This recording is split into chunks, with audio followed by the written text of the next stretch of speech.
嚟到第四題目問我哋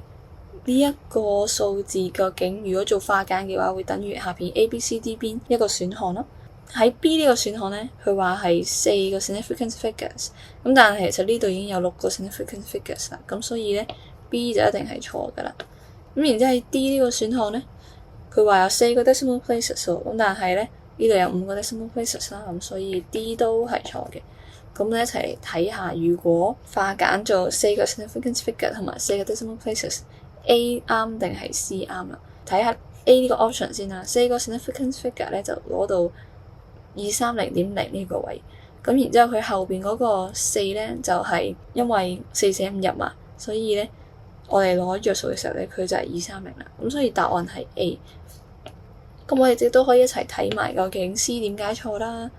咁 C 咧佢就係話係4個 decimal places 啊嘛，咁第4個 decimal places 就係6呢一個位，但係佢第5個位咧係7喎，咁根據4捨5入嘅原則咧，佢應該係變成230.0457嘅，咁所以 C 就錯，所以呢一題答案係 A。